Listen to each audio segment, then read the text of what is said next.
Sorry, in the previous part, a certain important topic. Please go gauge your bearings to figure out but I was talking about men and how it is that when you start to reciprocate the I love yous, right? So first of all, it's apparently like a whole rule of thumb that you should not say I love you to a guy first. And when he does finally say it and you then reciprocate in kind and you're like I love you too, that's when they go crazy. They go crazy. It happened with the dude that, like I said, was my fiance. The dude from the US that wreaked like a lot of havoc in my life. He pursued me hot and heavy, and when I was finally in his life, treated me well for like all of 5 seconds, and when then my feelings for him burgeoned, they grew and started even flying because they were on Red Bull, and I started to make that clear that I am besotted with you back. That's when he went crazy.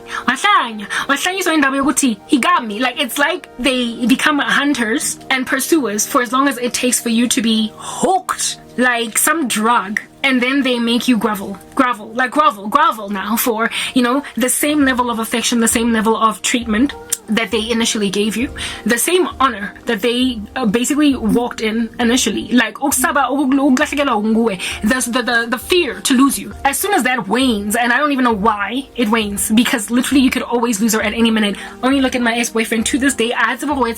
He's still pulling out his hairs. Does not know whether he's coming or going because he lost a woman that he thought ain't going nowhere. And look at her now today, all these years down the line, still wanting nothing to do with him. As soon as you tell them you love them, I've seen this happen way more times than is frankly comfortable for me to embrace in my stride. Where the moment you start to not only constantly make it clear that you're in love, vocalizing it, you know, with your vocal cords and everything, but you also enter into deeds that make it clear that you're in love. Like, you start doing special stuff for the dude. You start doing amazing, amorous things for the, like, individual. And these things then make him feel like, whoa, this is a little bit extra, you know, keep a little bit of a distance there. Starts to, you know, basically make you feel as if though, don't say you love me so much, you might just wear it out. They might not say it in so many words and be that mean, that cold, that harsh, right? But it is in how it is that they start to treat you. They stop being scared to lose you. They stop being afraid to lose you. Like, there was a time when the smallest little thing that would irritate you or take you off your comfort with them, that which opened you up to conversation in the first place, when they sensed that it was about to leave the room, they would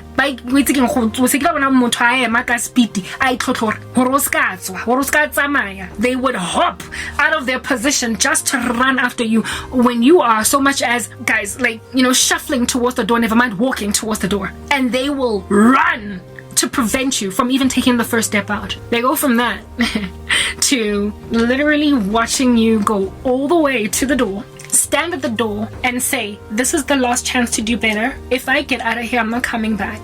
And then after you say that, abajo ignora, watch you open the door, hear it screeching, squealing, and when he hears that sound, still sit there, and while you're busy in the door, you look back again on something. You got one last chance to basically make like the Flash and come to me and block me from getting out of the store. And he just stands there, lights a cigarette, maybe even a pipe because he thinks it's the 1800s, and and starts rocking on his chair. And then you open the door once and for all, but it's locked. And then you go into your purse to grab the key, and as you're grabbing the key, you make a sound with the key, like, and then you're like, are you sure you want me to get out of this? Because once I'm out, I ain't coming back. You are waiting with jingles and everything. Now there's sound effects to your leaving. And he then twirls on that chair that he was rocking on, goes on right ahead to open up a bottle of beer, over and above the pipe he has just lit to smoke it. Alright, okay, cool. And then you grab that key and you shuffle around the keyhole, alright? Pretending that you're missing it, okay? You are in broad daylight. Load shedding. You keep on missing the hole so that you can delay the mistake that this guy is making as much as possible, since you're now in love. And then as you're busy struggling to put the key in, which you're not really struggling, you're delaying the inevitable so that he could get to his senses and do what he's always done all along. And then you're like, are you sure that you're prepared to let me leave? Now, the dude has erected a basketball hoop in his office and started to crumple up pieces of paper that are the letters that you wrote him, and starts shooting them while smoking his pipe and drinking his beer. Whoa. Alongside twirling on the spot on the chair in the office. And then you drive the key into the hole and you unlock it and pretend that it's struggling. And as you're struggling to unlock the door, you then are like, this is your last chance. If you let me go, I ain't coming back once I'm out of this door. And then this dude gets on the phone while shooting hoops with pieces of paper using your letters, smoking a pipe and drinking a beer and twirling on the chair, and calls his boy. And then says to his boy, can you believe it? She's so arrogant. She's expecting me to run after her. She wants to leave. Let her go. Ain't nobody stopping her. She got her own mind, her own legs. Let her go. What Batum?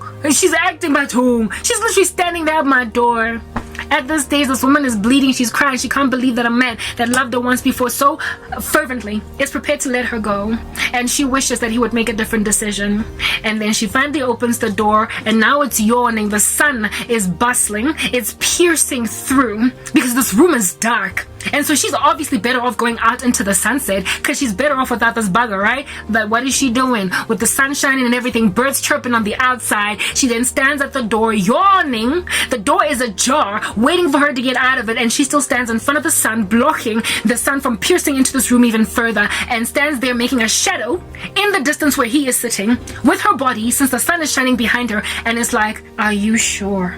Because if I get out of this door, I ain't coming back. And at this stage, the dude is like, oh my goodness, where's my glasses? You're bringing in too much light into my room. You're disturbing my peace. A bird might fly in. And frankly, I don't like dust. So close the door while you're at it behind you. And then the woman leaves, shuts the door. And this bugger left in the dust of his environment, the smoke, the cloud of just sorrow that he has put around himself. He sits in it arrogantly thinking that she'll be back. Or that she's going to grovel and beg since she's so in love. Or that she will never ever find anything like him because why? O tshepile ditlhare, o tshepile boloi, o tshepile Satan, o tshepile gore mo tshwere ka korobela moena batho. And so therefore, she's just always gonna be there. Always gonna be there. So he sits in that dirty, smoke-filled office for months.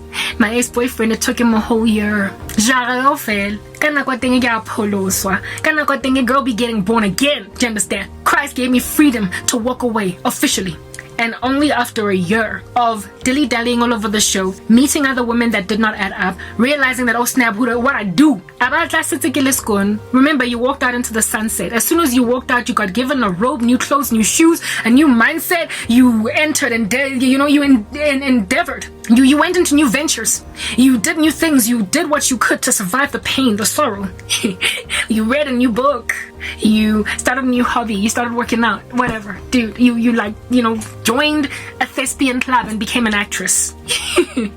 And just when you are about to showcase your little theatrical production at a theater, he rocks up with a bunch of flowers at the door on some, I'm here to support you. I've always loved that, your craft. I've always thought you were creative. I'm glad you embarked on this new journey. But can we talk? I've missed you.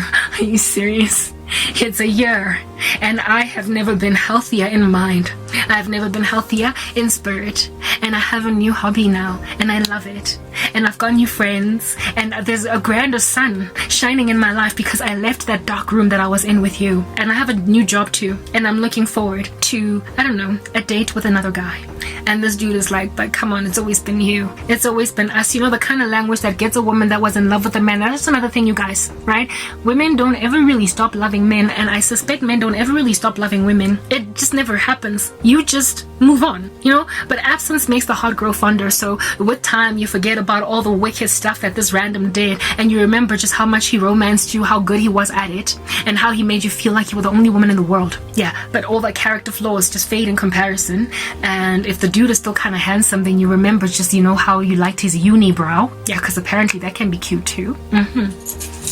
and then he rocks up with a tail between the legs, which then women are foolishly every so often happy to imagine represents him realizing what he lost. And so therefore this time he'll do better. You're better. You're the one that's shiny. You're the one whose cheeks are rich with health. They're rosy. And he's the one, he's kind of punctured. You can even see it in his eyes. He messed up. And he's not sorry because he realized he lost you. He is sorry because he realized there is no other you out there. And so therefore, I'm going to con her better this time. I'm going to deceive her better this time. This time around, I'm not going to let her walk away so quickly. This time around, I'm not going to show my true colors in 5 seconds. I'll only show them in 10. No. Batando buya, labantu. They come back, right? You're a godly girl, so you're not fornicating. But they come back to you after like literally sleeping with 5 other women during the year. And then usafunu like slam dunker into you. My ex, unang makatsa that way. Unang makatsa he bathong nne ke phulisitswe ke tseba modimo marana jo sake ne se ke le mozalwane nna ke le busy ke kita up and down dikerekeng ke le motho a bebele he nna ka ga bone ke phulisitswe meng sindisiwe meaning clove for what for who nna ga ke sa dikena taba tsa fornication. The next man I'm sleeping with ke monna ka tlohelang. I've got a chastity belt and his kiasa tenkise ke se kentse ka potleng. That's what was good. My ex, however, wasn't born again. He wasn't saved, and so the dude was still having sex. Don't know with how many women, but he expected her. Ever since last time you and I broke up, we were fornicating. Both of us were cloffing. But I repented. So ain't nobody ever seen these gates ever since then. I'm waiting for my husband, and you expected that God would let you come into my life. After that, Olo explorer out there to see what's there. Sleeping with other women, it's like it's like you cheated on me during the time when I was in a coma because you needed to have sex, and so you had sex with a whole bunch of women. When I came out of coma, you were like, okay, fine, baby, let's get back together again. So now I have to sleep with you and the 5 extra women that you slept with all throughout the year. Marriage curse spells from the girlfriend it's 5 it's all in the year that we were broken up, one of whom is really bitter, and so a stalker. You've literally brought a stalker into your life. Some ex that you dumped because you missed me and she didn't add up, and now tshwantse ke lo deala ka ditlhare tsa D ticket ke lo deala ka ditlhare tsa D cherry cause go jwalo mo South Africa. Hey, khwaloya up and down all over the shoreline ka tswene ba go fa balwe. So how jola ke ka anticipate our grandchild we all now you are collecting for yourself a kiss potentially. Any new person you date lona ba sa tsebeng jeso le jola raf line ka kwene could be a person o tlo go loyang ro ska nyala ga ntse ka ba right. So ke mo motho ro betsele basadi by 5 by 6 by 20, one of which is a little bit of a prolific satanist o rata go chakra di sangoma ntsa loya. So jwanong o loya nna motho chere next time cheri if you had not messed up, then never and so get her all hopeful about you, and so therefore obsessed about me. Now you're coming back into my life since you rejected her, you never married her, and now she's busy looking at me, stalking me on freaking Instagram. That's what's good. And so now like lawyer ex-girlfriend as a rebound. That's what's good. Recreational dating, that's the kind of stuff that it produces out here in these streets. My ex, I found him naive. 5 years ago, when I fell out one, you cheated on me. That's what's good. So at that stage, it would have been like what, 6 to 7 years that you were the only man that's ever been with me sexually. And then the past year to year and a half, I have not slept with anybody else because guess what? Hallelujah. Amen. I got saved. So I don't fornicate. But you never really stopped. First of all, you slept with other women when we were together. And then after we broke up, this time around you were super free like a bird because you thought you were Nelly Furtado. And then you just slept with all these women, and now you want to come back and slam dunk into me. I'm not going back with you. Like seriously, like what? That's just the bravado and insanity of these men. They meet women they love with a passion, and they hate the fact that they feel that way about them. They then abandon them. These women recover, they bounce back because that's just what women do. And then a year later, bayabui, crawling around with like tails between their legs, their tails of which have never been groomed, and so they're kind of scruffy, fluffy, and frizzy. And they're like, babe, I'm sorry, look, I'll do differently, I love you. Whoa, I love you to a woman that used to love you. It brings back some feels, it does. It's like Janet Jackson, Pina Eliachach. I heard from a friend today, and she said you were in town. Suddenly, the memories came back to me in my mind. Yeah, kind of stuff like that. Always again, nostalgia. What's another song that's secular? I ran into you yesterday. Memories flushed in my brain, it started to hit me. Now that you're not with me, I realize I made a mistake.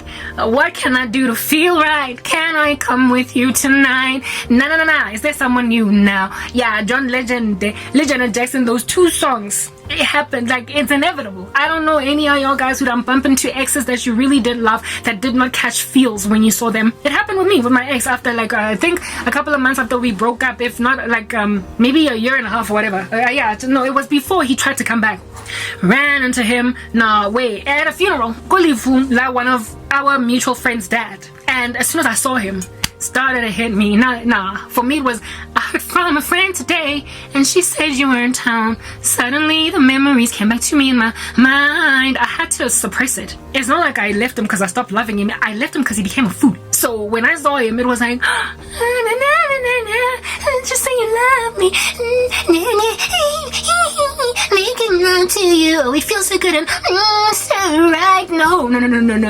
When you gotta go, you gotta go. When you gotta leave, you gotta leave. You gotta know when to leave. Especially repeat offender. Oh, then why I'm to change. A year is not gonna change anything. God is the only one that transforms a mind altogether to do better differently. So yeah, suddenly the memories came back to me in my mind and I was confused. But I went home, I suppressed it, I drank some apple cider vinegar so my stomach would burn, that I might not think about what's going on in my heart and in my mind. And I got over it in a couple of days. It was like dust and Jeffela that settled because I knew I had to leave. So that comes back and all of a sudden says all the things that you loved hearing from him. It will bring feels back. It will. You will enter into, I heard from a friend today and she said you were in town. Suddenly the memories came back to me in my mind. God, it bombing. Squash it. Get rid of it. It ain't gonna do nothing for you. Next part.